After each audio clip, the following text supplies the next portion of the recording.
बिस्मिल्लाहिर्रहमानिर्रहीम। अस्सलाम वालेकुम। सैयद मौलाना मौदूदी कहते हैं कि एक दफ़ा हमारे गांव में बड़ी धूमधाम से कुम्हारों के घर एक बारात आई। रस्मो रिवाज के बाद निकाह के वक्त दूल्हे के बाप ने दुल्हन के गरीब वालिद से कहा, हमें 2 बैल भी साथ दो। इस गरीब ने कहा कि वो बैल मेरे नहीं हैं, वो तो चौधरी साहब के हैं, जबकि मैं इनका मुलाजिम हूँ और साथ में बर्तन बनाकर अपने और अपने बीवी बच्चों का पेट पालता हूँ, लिहाजा मेरी इतनी इस्तात नहीं।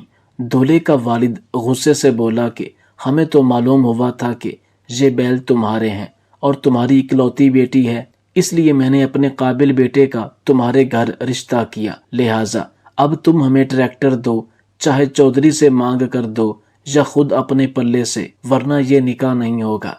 इस गरीब कुम्हार ने इतने बड़े हजूम के सामने अपनी पगड़ी उतारी और जमीन पर रख कर कहा, मैं गरीब आदमी हूँ, ट्रैक्टर नहीं दे सकता। दूल्हे का वालिद बगैर शादी निकाह के बारात वापस ले जाने लगा तो अचानक दुल्हन। हमारे गांव में निजामुल्ला उर्फ जामुन एक पहलवान था और कबड्डी का भी बहुत बड़ा खिलाड़ी था। पूरे इलाके में इसके जैसा दूसरा कोई पहलवान या खिलाड़ी नहीं था। जामुन को उर्फे आम में जामी कहते थे। जामी ने जिंदगी में 2 औरतों से ही मोहब्बत की थी। एक तो इसकी माँ थी जो अब इस दुनिया में नहीं रही थी, और दूसरी इसकी बीवी रेशमा, जिसे वो बेहद मोहब्बत करता था। इसकी शादी रेशमा से गुज़श्ता बरस हुई थी। वो 22-23 साल की लड़की थी और जामी के गांव में रहती थी। इसका ताल्लुक एक निहायत गरीब घराने से था। इसका बाप दरिया के किनारे से चिकनी मट्टी गधे पर लाद कर कुम्हारों को बेचता, मगर इसके काम में ज्यादा आमदनी नहीं थी, बस गुजारा ही होता था। रेशमा से जामी की शादी की दास्तान भी अजीब है। रेशमा की शादी किसी और से हो रही थी, मगर ऐन निकाह के वक्त लड़के वालों ने जहेज में ट्रैक्टर का मुतालबा कर दिया। रेशमा के वालिद बहुत गरीब थे और ये मुतालबा पूरा करने की सकत नहीं रखते थे। रेशमा के बूढ़े बाप ने इस डर से कि कहीं बारात वापस ना चली जाए, अपनी पगड़ी उतार कर दूल्हा के बाप के कदमों में रख दी। मगर हिरस और हवस में मुब्तला लोग ऐसी बातों की कब परवाह करते हैं। वो भी अपने मुतालबे से दस्तबरदार ना हुए। जामी पिंडाल में बैठा ये सारा तमाशा देख रहा था और दिल ही दिल में गुस्से से खौल रहा था। जब इसने रेशमा के बाप को देखा तो इससे बर्दाश्त ना हुआ। वो उठा और लोगों के करीब आया। इसका डेल डोल अच्छा था, किसी जमाने में वो पहलवानी भी करता था। इसने लड़के के बाप से कहा, बाबा क्यों किसी की इज्जत खराब करते हो, ये गरीब लोग हैं, तुम्हें ट्रैक्टर कहाँ से देंगे। जामी की ये मुदाखलत दूल्हा को बहुत बुरी लगी और वो सेहरे के पीछे से बोला कि दूर हटो, ये हमारे घर का मामला है। इसके बाप ने इस डर से कि बात बढ़ न जाए लड़की के बाप से कहा कि ज्यादा तमाशे की जरूरत नहीं, अगर तुम हमारा मुतालबा पूरा नहीं कर सकते तो बात खत्म, हम वापस जा रहे हैं, हमें शादी नहीं करनी। मुतालबा तो था ही ऐसा कि किसी हाल में भी पूरा नहीं हो सकता था। लड़के वाले वापस चले गए। पल भर में शादी वाला घर गम में डूब गया। लड़की की माँ बेहोश होकर गिर पड़ी। इसका बाप एक कोने में बैठा रोने लगा।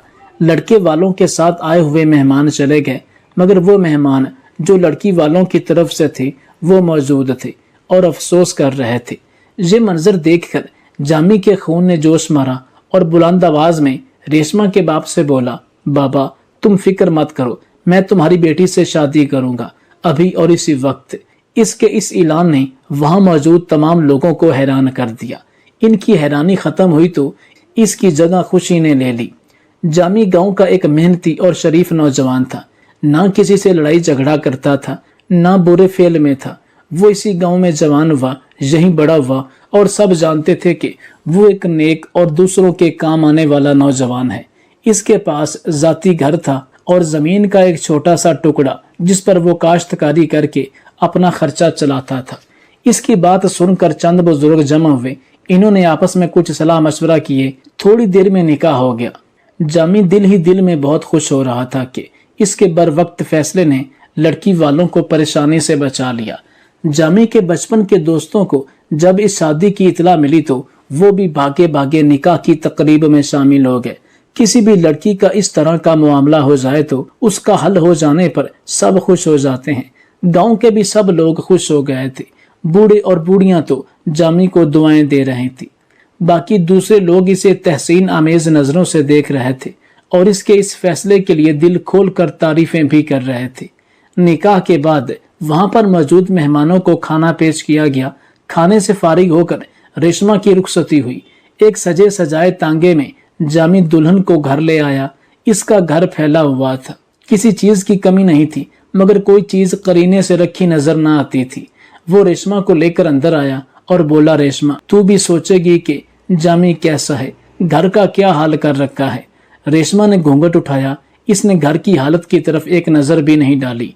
इसने जामी के दोनों हाथों को पकड़कर अपनी आंख पर लगाए और रोते हुए बोली, जामी बस एक ही बात सोच रही हूँ, मैं कितनी खुशकिस्मत हूँ कि मुझे तू जैसा मर्द मिला है।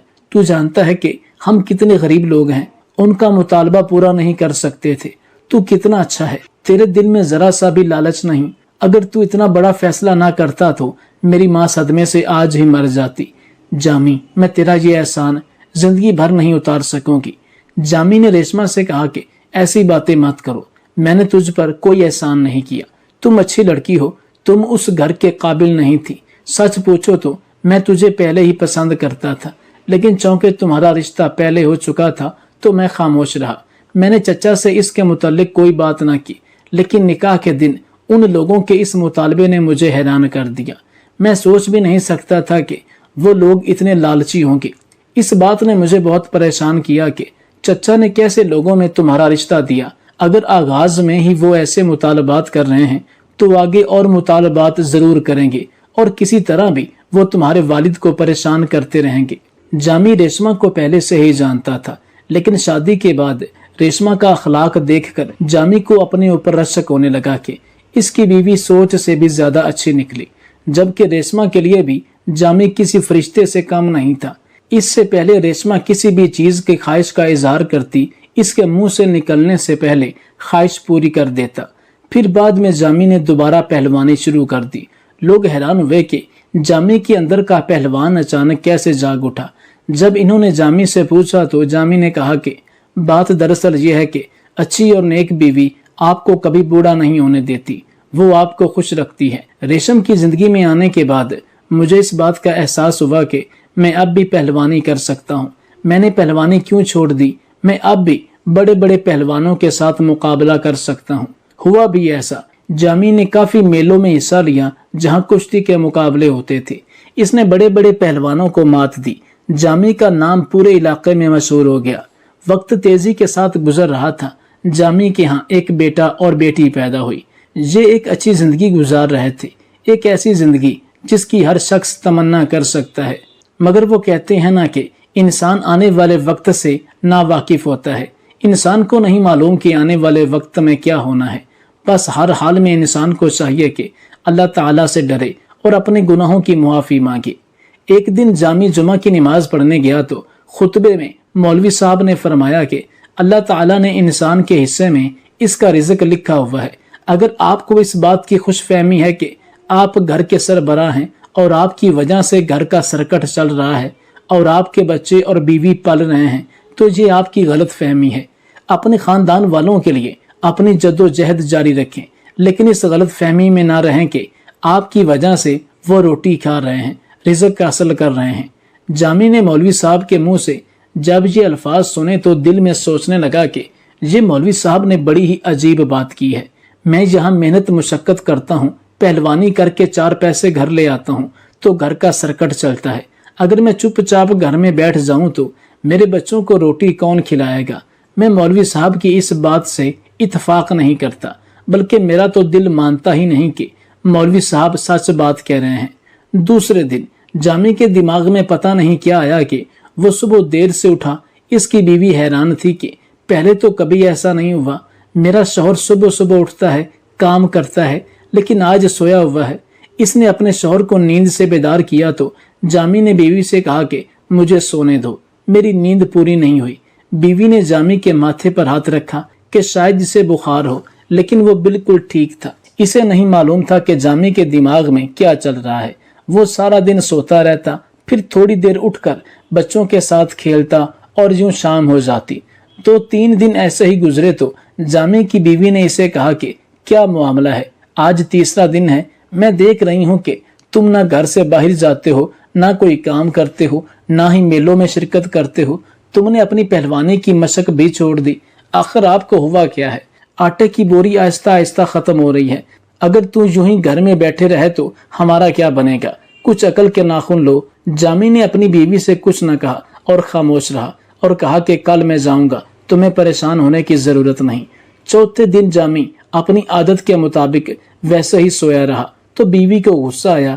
रेशमा ने एक पानी की ठंडी बाल्टी इसके ऊपर डाली। जामी को गुस्सा आया। इसके दिल में आया कि एक बाला उठाऊं और बीवी को मार दूं, लेकिन इसने अपने गुस्से पर काबू पा लिया और रेशमा को कुछ न कहा। वो चुपचाप घर से बाहर चला गया, लेकिन रेशमा नहीं जानती थी कि जामी कहाँ जाने वाला है। जामी ने दिल में सोचा कि घर में मेरी बीवी मुझे ऐसे तो रहने देगी नहीं और मैं घर में ऐसे नहीं रह सकता। बेहतर यही है कि मुझे यहाँ से दूर कहीं चले जाना चाहिए। मैं भी देखता हूँ कि मौलवी साहब की बात कैसे दुरुस्त साबित होती है और मेरे घर वाले मेरे बगैर कैसे रह पाएंगे। मुनीरा अपने गांव से दूर दरिया के उस पार जंगल में जा पहुंचा। वहां जंगल में इसने देखा कि एक फकीर बाबा झोपड़ी में अकेला है। जामी अपने गांव से दूर दरिया के उस पार जंगल में जा पहुंचा। वहां जंगल में इसने देखा कि एक फकीर बाबा झोपड़ी में अकेला है। जामी झोपड़ी में दाखिल हुआ, बाबा को सलाम किया और कहा कि बाबा जी, क्या मैं आपके साथ रह सकता हूँ? मैं मुसाफिर हूँ और कुछ अरसा यहाँ रहना चाहता हूँ, बाद में वापस चला जाऊंगा। बाबा जी ने इसे खुश आमदीद कहा और कहा कि तुम जितना अरसा रहना चाहो यहाँ रह सकते हो। दूसरे दिन बीवी ने जब देखा कि इसका शौहर रात को घर वापस न आया तो परेशान हुई। इसने अपने बाप को बताया। सारे रिश्तेदार इकट्ठे हुए जामी को ढूंढने लगे। जामी ना मिला तो इन्होंने पुलिस में रिपोर्ट दर्ज कराई। जामी के तमाम दोस्तों और रिश्तेदारों से पूछा गया, मगर किसी ने कुछ न बताया। 2-3 दिन गुजर जाने के बाद इन्होंने गुमशुदगी का अखबार में इश्तिहार दिया। जामी की एक बहुत बड़ी सी तस्वीर अखबार में लगी थी। साथ गुमशुदगी का पता बताया गया। हर गुजर जाने वाले दिन के साथ रेशमा परेशान होती गई। वो इस बात पर पछताने लगी कि मुझे अपने शौहर के साथ बदसलूकी नहीं करनी चाहिए थी। मैंने जो इस पर पानी फेंका था तो मेरी वजह से वो खफा हो गया और घर छोड़कर कहीं चला गया। अब तो ये भी नहीं मालूम कि वो जिंदा है या मर गया, कहाँ है, इस बात का कोई पता नहीं। वो दिन रात अपने शौहर को याद करती और रोती रहती, मगर वो ये भी सोचती कि जामी पहलवान है, इसमें सब्र और हौसला पाया जाता है। मैं हूं कि इतनी छोटी सी बात पर वो घर छोड़कर नहीं जा सकता। इससे पहले भी मैंने शौहर से कई बार मजाक किया और इस पर पानी फेंका, मगर उसने बुरा ना माना। वो जानती ना थी कि जामी के दिमाग में क्या चल रहा था और सीधा घर छोड़कर चला गया। इसे इस बात का कुछ पता नहीं था। जब कई माह गुजर गए तो जामी की बीवी मायूस हो गई कि अब इसका शौहर वापस नहीं आएगा। शायद जामी को किसी ने अगवा किया और इसके बाद जान से ही मार दिया। लोगों ने जामी की बीवी के साथ बहुत ताउन किया। सब लोगों ने दिल खोलकर इसकी मदद की। गंदम की कटाई के मौके पर हर घर से एक एक बोरी इसकी बीवी के घर मदद के लिए रख दी गई। रेशम के घर में बोरियों का अंबार लग गया। घर में मजीद गंदम की बोरियां रखने की जगह नहीं थी। चौधरी साहब ने जामी के बच्चों की तालीम का जिम्मा लिया। इन दोनों को एक अच्छे से स्कूल में दाखिल करवाया। रेशमा ने चौधरी साहब को दुआएं दी, जिसने इन यतीमों का ख्याल किया, इनके मुस्तकबल के बारे में सोचा। रेशम को जामी की गुमशुदगी का अफसोस था, लेकिन गांव वालों की मदद और खलूस देखकर वो हैरान थी। इन्हें इस बात का अंदाजा ही नहीं था कि हमारे गांव में इतने मुखलिस और अच्छे लोग पाए जाते हैं और मुश्किल वक्त में अपनों और परायों का पता चल जाता है। मुश्किल वक्त में गांव वालों ने जामी की बीवी को तन्हा ना छोड़ा और इसकी खूब मदद की। 1 साल का अरसा गुजर चुका था। जामी को अचानक बच्चों की याद आई। इसे रेशम की याद सताने लगी। इसने बाबा जी से इजाजत ली और घर की तरफ भागा। इसके दिल में कई वसवसे आ रहे थे कि मेरी बीवी का क्या होगा, बच्चों का क्या बना होगा, पता नहीं वो जिंदा होंगे भी या नहीं। इन्हीं सोचों को दिल में लिए वो घर की तरफ भागे जा रहा था। लेकिन जैसे ही वो गांव में दाखिल हुआ तो लोग जामी को देखकर हैरान हुए और इसे भूत समझकर दूर भागने लगे। जामी गांव के हर फर्द को यकीन दिला रहा था, मैं भूत नहीं हूँ, मैं जिंदा हूँ। वो अपने जाने की वजह बता रहा था, लेकिन लोग इसकी बात का यकीन नहीं कर रहे थे और इसकी तरफ देखने से भी कतराते थे। किसी ने जामी की आमद की खबर रेशमा को पहले ही दे दी और ये इतला दी कि आपके शौहर का भूत वापस आ गया। ये सुनकर रेशमा खौफजदा हो गई। जामी ने घर के दरवाजे पर दस्तक दी तो रेशमा ने सुराख से देखा। जब इसे पता चला कि बाहरी दरवाजे पर इसके शौहर का भूत खड़ा है, इसने अपने बच्चों को और खुद को कमरे में बंद कर दिया। जामी दीवार फलांग कर घर के सहन में दाखिल हुआ और बीवी से कहने लगा कि दरवाजा खोलो, मैं भूत नहीं हूँ, मैं मरा नहीं था। मगर इसकी बीवी ने दरवाजा ना खोला। जामी चौंके पहलवान था, इसने जोरदार धक्का दिया और दरवाजे को तोड़ डाला। फिर इसने अपनी बीवी को पकड़कर कहा कि मुझसे दूर मत भागो, मैं जिंदा हूँ। बच्चे इस वक्त स्कूल गए हुए थे। इसने रेशमा को सारी कहानी बताई कि इस वजह से वो घर से चला गया। यह सुनकर रेशमा को बहुत गुस्सा आया। इसने अपने शौहर को कहा कि तुम पागल हो चुके हो, कोई नॉर्मल शख्स यूं अपने बीवी बच्चों को छोड़कर नहीं जा सकता। जामी ने अपनी बीवी से मुआफी मांगी और कहा कि मुझसे बहुत बड़ी गलती हुई है, मगर रेशमा ने इसे मुआफ नहीं किया। जामी ने देखा कि घर में गंदम का ढेर लगा हुआ था। सहन की कच्ची दीवारें अब पक्की हो चुकी थी। घर का सहन भी पक्का था। नेज हर एंगल से पहले से इसका घर बेहतर मालूम होता था। थोड़ी देर बाद बच्चे स्कूल से वापस आए तो जामी इनकी वर्दी और बैग देखकर हैरान हो गया। बच्चों के जूते और कपड़े ऐसे थे कि जामी देखता ही रह गया। जामी ने दिल में कहा कि मौलवी साहब ठीक कह रहे थे और मैं गलत था। मुझे यूं अपनी बीवी और बच्चों को छोड़कर नहीं जाना चाहिए था। बच्चे अब इसके करीब नहीं आ रहे थे और बीवी भी इससे नजरें नहीं मिला रही थी। ये चीजें जामी को बहुत परेशान कर रही थी और वो घर में अकेला महसूस कर रहा था। अगले दिन जब बच्चे स्कूल गए तो जामी ने रो रो कर रेशमा से मुआफी मांगी और कहा कि अगर इसने मुआफ ना किया और दिल से कबूल ना किया तो मैं अपनी जान दे दूंगा। रेशमा मुसलसल खामोश रही और इसके साथ नजरें ना मिला सकी। तो जामी अपनी जगह से उठा और कहा कि मैं वापस जा रहा हूँ, मगर इस दफा मैं तुम लोगों को हमेशा हमेशा के लिए छोड़कर चला जाऊंगा, क्योंकि मैं जिंदा नहीं रहूंगा। हालांकि जामी मजाक कर रहा था। अपने खानदान वालों को छोड़कर अब वो कहीं नहीं जा सकता था, मगर इसकी बीवी ने इसे रोक लिया, उस एहसान के बदले में जो जामी ने इस पर किया था। जब इसे कुछ लोग ठुकरा कर चले गए थे और जामी ने इसे अपना लिया था। कुछ दिनों बाद बच्चे भी जामी से मानूस हो गए और जामी ने नए सिरे से अपनी जिंदगी का आगाज किया। इसमें कोई दो राय नहीं कि पालने वाला, रिज़्क देने वाला अल्लाह है। एक दरवाजा बंद होता है या कोई एक वसीला कम होता है तो अल्लाह इसका मुतबादल अता फरमाता है। इंसान बस अल्लाह ताला पर कामिल भरोसा रखे और सच्चे दिल से ईमान लाए तो अल्लाह ताला वहां से वसीले पैदा करता है कि जहां इंसान की सोचो गुमा में भी नहीं होता।